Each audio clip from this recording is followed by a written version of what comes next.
दोस्तों कैसे हैं आप सब लोग। आज के दिन निफ्टी और सेंसेक्स दोनों में लगभग 0.3% के आसपास की गिरावट देखने को मिली और इस गिरावट के ग्लोबल रीजन्स रहे कुछ, उनको डिस्कस करेंगे इस वीडियो में। उसके साथ साथ कुछ ऐसे सेक्टर्स रहे जैसे कि डिफेंस सेक्टर और आईटी सेक्टर गिरावट देखने को मिली, तो इनके भी दोनों के अलग अलग रीजन्स रहे। जैसे डिफेंस सेक्टर के रीजन्स की बात की जाए तो प्रॉफिट बुकिंग जो कि इतनी अच्छी तेज़ी देखने को मिली थी, जो भी पहलगाम अटैक के बाद सारे डिफेंस रिलेटेड स्टॉक्स में लगभग 40% के आसपास इंक्रीज देखने को मिला था। तो उसके बाद प्रॉफिट बुकिंग तो होनी ही थी, तो आज वही प्रॉफिट बुकिंग देखने को मिली, जिसकी वजह से सारे स्टॉक्स लगभग नेगेटिव ट्रेड कर रहे थे डिफेंस से रिलेटेड। आईटी सेक्टर से जितने भी रिलेटेड स्टॉक्स थे, इन्फोसिस हुआ, टीसीएस हुआ, इन सब में भी आज गिरावट देखने को मिली। इसके गिरावट के अलग रीजन्स थे, उसको भी डिस्कस करेंगे इस वीडियो में। तो सबसे पहले अगर रीजन की बात की जाए कि ओवरऑल मार्केट में क्यों गिरावट देखने को मिली, अभी 2 दिन पहले रिपोर्ट आई थी। फ्राइडे के दिन जब मार्केट क्लोज हो गया था, उसी दिन मूडीज़ ने अपनी रेटिंग दी थी यूएसए के लिए। मतलब एक तो रेटिंग होती है कि कंपनीज़ के लिए और दूसरी रेटिंग होती है कंट्रीज़ के लिए, मतलब किसी देश के लिए रेटिंग अनाउंस करना। तो उसमें यूएसए की जो क्रेडिट रेटिंग है उसको मूडीज़ ने डाउनग्रेड कर दिया था। इससे पहले जो टॉप क्रेडिट रेटिंग थी यूएसए की, AAA की रहती है टॉप क्रेडिट रेटिंग, उसको घटाकर इन्होंने AA1 कर दिया था, जिसकी वजह से निगेटिव सेंटीमेंट्स ओवरऑल जितने भी ग्लोबल मार्केट्स है उसमें आज देखने को मिला। सारे ही एशियन हो या तो यूरोपियन हो, सारे स्टॉक मार्केट्स निगेटिव ट्रेड कर रहे थे। जो मूडीज ने क्रेडिट रेटिंग यूएसए की डाउनग्रेड की, उसका सबसे मेन रीज़न इन्होंने बताया कि बजट डेफिसिट, मतलब बजट डेफिसिट जो यूएसए गवर्नमेंट का है वो इंक्रीज हो रहा है, और जो इनके बोरोइंग्स हैं वो काफ़ी ज़्यादा हो गए हैं, जिसकी वजह से इनके बोरोइंग कॉस्ट जो है काफ़ी ज़्यादा हो गया। जैसे कि आपने सुना होगा कि हर एक कंट्री के कुछ ना कुछ डेट रहते हैं, तो यूएसए के जो डेट्स हैं वो काफ़ी ज़्यादा इंक्रीज हो रहे हैं, और जो डेट्स इंक्रीज हो रहे हैं उसके साथ साथ जो उनके इंटरेस्ट्स हैं, उन डेट्स में जो इंटरेस्ट हैं वो भी काफ़ी ज़्यादा हाई हैं, इसलिए मूडीज़ ने इनकी क्रेडिट रेटिंग को डाउनग्रेड कर दिया और अभी जो आउटलुक है वो निगेटिव कर दिया है, जो कि पहले स्टेबल में था इनका।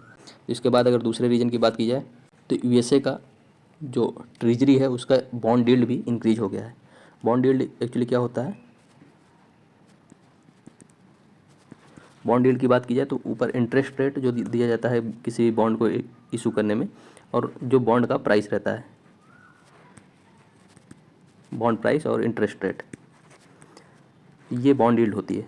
तो अभी क्या हो रहा है कि जो यूएसए के बॉन्ड यील्ड्स वो इंक्रीज हो रहे हैं, जिसकी वजह से इन्वेस्टर्स, क्योंकि बॉन्ड्स जो होते हैं वो काफ़ी ज़्यादा सेफर ऑप्शन माने जाते हैं, तो जितने भी ग्लोबल स्टॉक मार्केट्स होते हैं उनसे इन्वेस्टर्स अपना पैसा विड्रॉ करके, जब बॉन्ड यील्ड्स बढ़ जाएगी, मतलब इंटरेस्ट बढ़ जाएगा, तो उसमें सेफली इन्वेस्ट करने लगते हैं। इसकी वजह से भी आज ग्लोबल लेवल पर जितनी मार्केट्स थी उनमें डिक्रीज देखने को मिला, और बॉन्ड यील्ड्स बढ़ने का रीज़न भी यही होता है।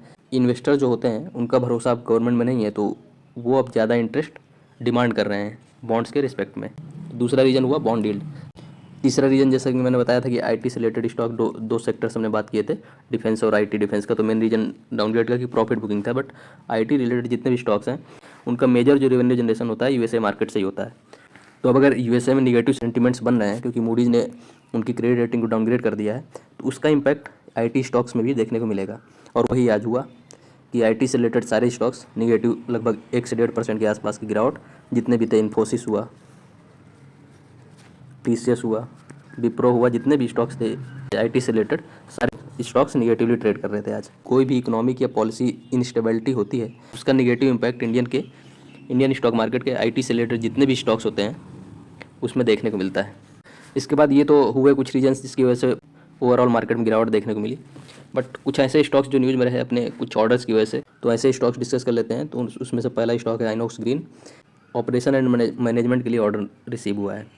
ऑपरेशन एंड मैनेजमेंट का मतलब, पहले एक तो जो भी प्लांट होता है उसको इंस्टॉल करना होता है, मतलब इनिशियल इंफ्रास्ट्रक्चर डेवलपमेंट करना पड़ेगा। दूसरा उसका डे टू डे, या मतलब जब भी प्रॉब्लम होती है उसमें देखने के लिए या उसको वॉच करने के लिए कॉन्ट्रैक्ट रिसीव होते हैं, तो उसको ऑपरेशन एंड मैनेजमेंट बोलते हैं। तो इससे रिलेटेड इनको लगभग 285 megawatt peak power solar power project है, उसके ऑपरेशन एंड मेंटेनेंस के लिए इनको ऑर्डर रिसीव हुआ है ये। और इसके साथ साथ इन्होंने ये भी अपडेट शेयर कि अब सोलार ऑपरेशन एंड मैनेजमेंट का जो इनका पोर्टफोलियो है वो 1 गीगावाट का हो गया है। और ये भी बताया कि अभी ये बहुत रिसेंटली ही इन्होंने इस सेगमेंट में बिजनेस स्टार्ट किया था, कि मतलब सोलार प्रोजेक्ट्स जो है उनका इंफ्रास्ट्रक्चर डेवलपमेंट तो पहले भी करते थे, बट ऑपरेशन एंड मैनेजमेंट का काम इन्होंने पिछले 1 या 2 मंथ पहले ही स्टार्ट किया है, और विद इन अ मंथ इनको 1 गीगावाट के ऑपरेशन एंड मैनेजमेंट के ऑर्डर रिसीव हो गए हैं। और अगली कंपनी है जो न्यूज़ में रही, डील साइन की है इन्होंने, देखिए Reliance power science a commercial term seat for long term power purchase agreement. एक पावर परचेज एग्रीमेंट साइन किया इन्होंने, और भूटान की गवर्नमेंट कंपनी है ये, जिसका नाम है ग्रीन डिजिटल प्राइवेट लिमिटेड।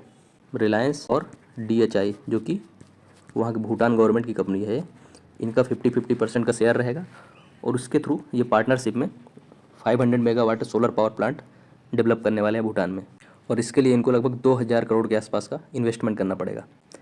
और ये जो 2000 करोड़ के आसपास का इन्वेस्टमेंट है, वो कोई बाहरी मतलब विदेशी कंपनी भूटान में पहली बार सोलर पावर प्रोजेक्ट के लिए इतना बड़ा अमाउंट इन्वेस्ट करने वाली है। इसके बाद तीसरी कंपनी है जिसके बारे में कुछ अपडेट्स हैं, मार्सन्स। 56 number of 33/11 kilo volt power transformers, मतलब कि इनको 52 करोड़ के आसपास का ऑर्डर रिसीव हुआ है, और इनको 56 ट्रांसफार्मर्स की सप्लाई करनी है। और ऑर्डर जो रिसीव हुआ है वो मध्यांचल विद्युत वितरण निगम लिमिटेड, जो कि उत्तर प्रदेश गवर्नमेंट की अंडरटेकिंग कंपनी है। जो सप्लाई का ड्यूरेशन है वो विदिन 6 to 8 मंथ्स इनको सप्लाई कर देना है। फाइनेंशियल वैल्यू 52 करोड़ की है। उसके बाद अगली कंपनी HFCL है। HFCL को एक्सपोर्ट ऑर्डर मिला है जो जिसकी फाइनेंशियल वैल्यू 60 करोड़ के आसपास, और लगभग 17 करोड़ के आसपास इनको डोमेस्टिक ऑर्डर भी रिसीव हुआ है। तो टोटल जो ऑर्डर रिसीव हुए हैं 76 करोड़ के आसपास हो रहा है। तो इन दोनों ऑर्डर्स को, जो कि डोमेस्टिक और एक्सपोर्ट ऑर्डर है, दोनों को डिस्कस करेंगे। और दोनों ऑर्डर जो इनको रिसीव हुए हैं फाइबर केबल सप्लाई करने के लिए है। टेलीकम्युनिकेशन जो कंपनीज होती हैं वो यूज करती हैं इसको, एक जगह से दूसरे जगह तक अपना डेटा ट्रांसफ़र करने के लिए, नेटवर्क प्रोवाइड करने के। और दूसरा जो डोमेस्टिक ऑर्डर है उसकी फाइनेंशियल वैल्यू 17 करोड़ की है, और इसको भी prominent public sector undertaking companies. और दोनों ही order supply of various types of optical fibre cables. तो दोनों ही ऑर्डर्स की अगर डिटेल की बात करें तो ओवरसीज कस्टमर और डोमेस्टिक कस्टमर जो है ITI लिमिटेड, जो कि एक PSU कंपनी है, public sector undertaking. Overseas order है उसके बारे में, दोनों में ही supply of various types of optical fibre cables same. और इधर में इसको कंप्लीशन का टाइम दिया गया है कि जो एक्सपोर्ट ऑर्डर है उसको सितंबर 2025 तक कंप्लीट करना है, और जो डोमेस्टिक ऑर्डर है ITI कंपनी से प्राप्त हुआ है उसको जो है जून 2025 तक कंप्लीट करना है। और फाइनेंशियल वैल्यू तो मैंने बताया ही कि एक्सपोर्ट ऑर्डर है वो लगभग 60 करोड़ के आसपास का है, और जो डोमेस्टिक ऑर्डर है वो 17 करोड़ के आसपास का है।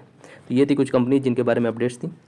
और ओवरऑल मार्केट क्यों गिरा ये भी मैंने रीजन समझाया आपको, कि सबसे मेन इंपॉर्टेंट जो रीजन थे कि USA का जो क्रेडिट रेटिंग जो है डाउनग्रेड की है मूडीज़ ने, और दूसरा रीजन था कि जो बॉन्ड यील्ड है वो भी इनका इंक्रीज होते हुए दिख रहा है। इसकी वजह से भी आज का मार्केट ग्लोबल लेवल पे सारी ही मार्केट्स लगभग डाउन चल रही थी।